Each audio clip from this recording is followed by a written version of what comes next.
कृषि ओडिशा कृषि ओडिशा।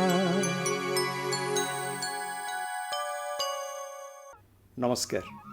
संकल्प टीवी प्रस्तुत कृषि ओडिशा को मो अशोक दास आपण को स्वागत करुच्ची।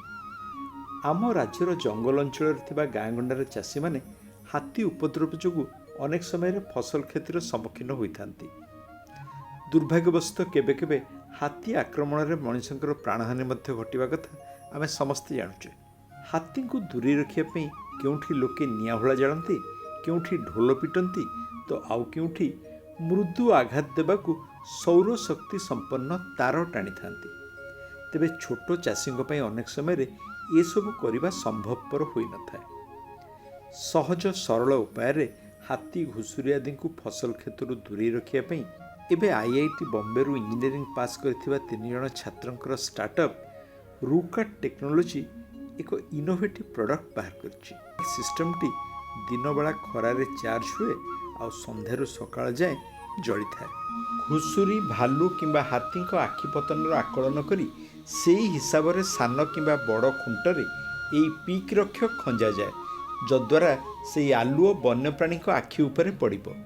एलईडी लाइट्र पछुक रहिबो एक शब्द सृष्टिकारी जंत्र और ता पाखरे स्केरक्रो बा मनीषक भ्रम सृष्टि कला भली पालभूत बा से भली किछि।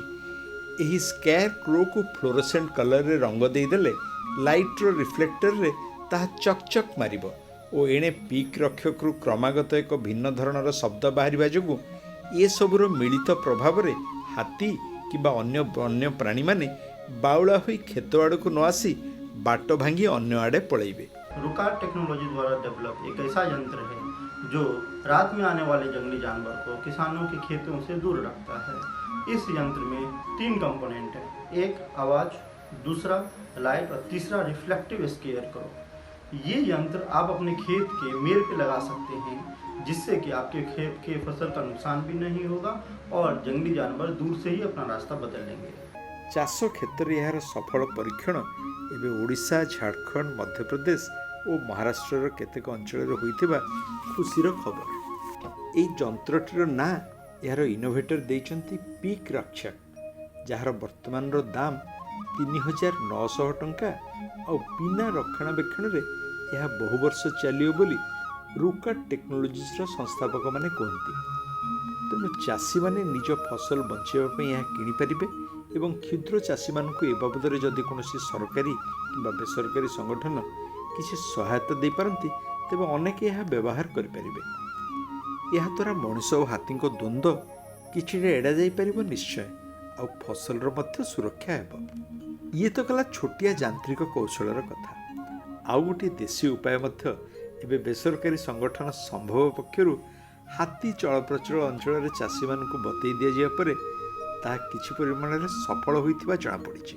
कथाटा हेउछि प्राणी माने निजर बा निज शत्रुंक मलर गंध को सही पारती नाही। उदाहरण स्वरूप मूषा बिलेईंक मल ठारू और बिलेई बाघंक मल ठारू दूरे रहिया भली हाथी माने मध्य निज गोबरर गंध को घृणा करती। सेतिपई हाथी चलप्रचल अंचलरू सेमानक गोबर संग्रह करी ताकू पानी रे मिसई फसल क्षेत्र चारिकड़े ढालिले से गंध 3-4 दिन रहिबा भितरे हाथी ता पाख माड़ते नहीं। संभव अनुष्ठान परंपरागत कृषि संपर्कित तालीम बेले एक कथा शिखी रणपुर ब्लॉक शंखजोड़ी गाँव जड़े चाषी निज क्षेत्र में प्रयोग करी सफल होइछन्ति। हाथी गोबर कोलिके बिल चारिकड़े देले हाथी पशिबिनी बोले शुणिक जाइए, सेटा भी व्यवहार कलु। आम बिलर चारिकड़े देलु, गाँ लोक कहले शुणिक आसते तो समस्ते पकेबा, हेले कहीं ताकू व्यवहार कलेनी। आम सेटा कलु किंतु आम बिलर हाथी पशिलानी। पड़िशा घर बिलर आम पाख ऊपर तल बिलर हाथी पशिकी खाइदेला। वास्तविक पीक रक्षक हो अबा हाथी गोबर पानी क्षुद्र चाषी क्षेत्र में निज फसल बचाइवाई यह एक सहज उपाय नुहे कि। आज एतिकी, धन्यवाद।